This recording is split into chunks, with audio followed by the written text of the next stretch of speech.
Letters of John Nelson Darby, Volume 1, Letter 161E, of 1031.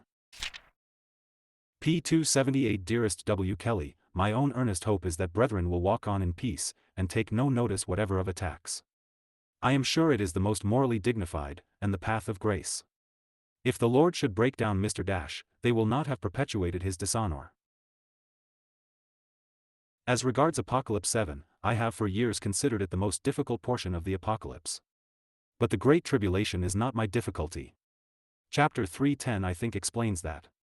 The Great Tribulation of Matthew 24, Jeremiah, and Daniel 12, is confined to Jacob and Judea. The great difficulty for me is, before the throne. Verses 9, 15. Were it not for one passage, I might freely take it morally, not actually.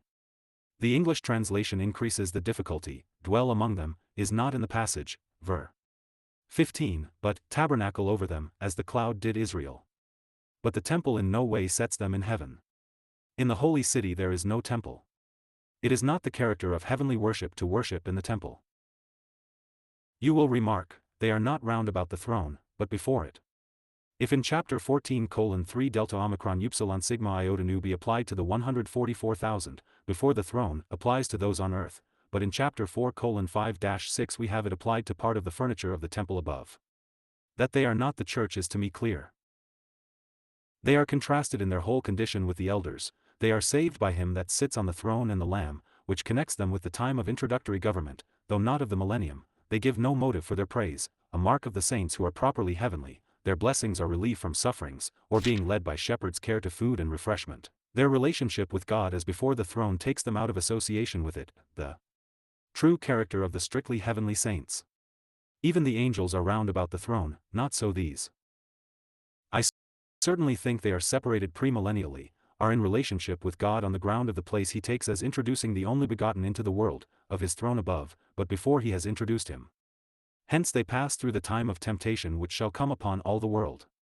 I do not see that the object is to state earth or heaven, but the character of relationship, and that as the elect perfect number of Israel would be saved, so there would be a multitude of Gentiles spared in the time the throne of God held its place on high, and the Lamb was yet there.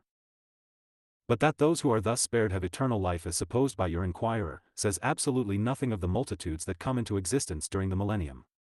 So that the difficulty as to the rebels at the close does not exist. The Great Tribulation here spoken of is in no way confined to the Roman earth. I know of none which is particularly applied to that. But there are persons spared, those associated with idolatrous Jews, whom the Lord judges at his coming.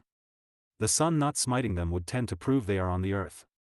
Unless the army of the beast, Revelation 19, I know of no objects of judgment of which a remnant is not spared. The winepress may distinctively mark this, and Edom involved in it. To those who have not received the love of the truth who have it, strong delusion will be sent to believe a lie, that they all might be condemned who believed not the truth, but had pleasure in unrighteousness. I can hardly think the dragon, beast, and false prophet do not assemble their subjects to Armageddon, but I suppose rather that it is a general assembly of all. I was thinking the day your letter came of Reflections on the Psalms. Ever affectionately yours in the Lord. 51161E.